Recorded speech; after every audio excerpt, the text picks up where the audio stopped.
Haleluya, salam sehat, kuat, makmur, panjang umur, awet muda diberkati Tuhan. Kebenaran adalah anugerah yang sangat berharga. Roma 3:20, sebab tidak seorang pun yang dapat dibenarkan di hadapan Allah oleh karena melakukan hukum Taurat. Karena justru oleh hukum Taurat orang mengenal dosa. Jemaat terkasih, mengerti tujuan hukum Taurat penting dalam hubunganmu dengan Tuhan. Tuhan memberikan hukum Taurat untuk satu tujuan, yaitu apa? Supaya kita mengenal dosa dan kita sadar kita butuh juru selamat. Karena kita nggak bisa melakukan hukum Taurat. Tanpa hukum Taurat tidak akan ada dosa. Contohnya jika tidak ada peraturan atau hukum tentang berapa kecepatan maksimal, kita bisa mengemudikan kendaraan dengan bebas di jalan raya. Polisi lalu lintas tidak dapat menilang kita karena kita mengemudi terlalu cepat. Secara sederhana, tidak ada hukum Taurat, tidak ada dosa. Tidak ada dosa sama dengan tidak perlu juru selamat. Nah, hukum Taurat menjadikan manusia di titik tidak berdaya, sehingga dalam keputusasaannya, manusia dapat melihat bahwa mereka perlu juru selamat. Karena hukum Taurat, tidak ada satu manusia pun dapat berkata, ia tidak berdosa dan tidak butuh juru selamat. Inilah tujuan hukum Taurat. Hukum Taurat diciptakan bukan untuk menjadikan kita hidup kudus, tapi untuk menunjukkan ketidakkudusan kita.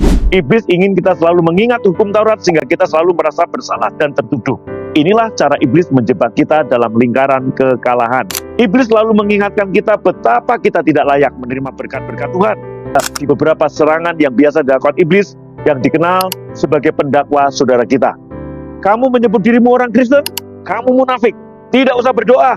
Tuhan tidak pernah dengar doamu. Lihat hidupmu. Masih berani kamu datang ke gereja? Nah, kira-kira seperti itulah dakwaan iblis. Saudara-saudara terkasih, semua itu adalah kebohongan. Iblis menggunakan hukum Taurat untuk membuat kita sadar semua kelemahan dan kekurangan kita.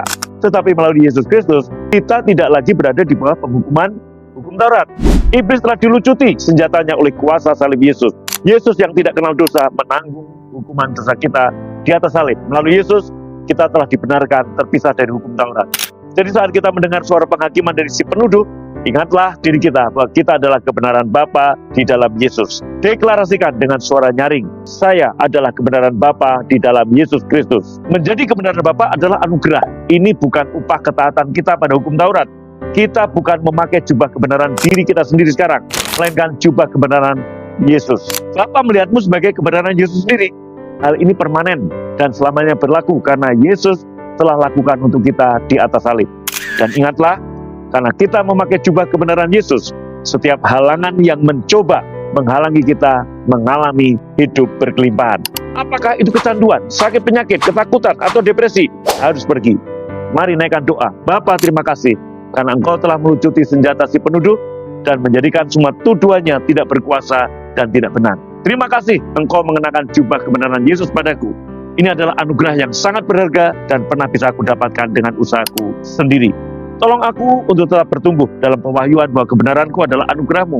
Aku percaya selama aku menerima kasih karunia-Mu dan anugerah kebenaran, Engkau pasti membuat aku menang menghadapi penghalang dalam hidup. Dan aku mengalami kelimpahan. Tuhan Yesus memberkati. Amin.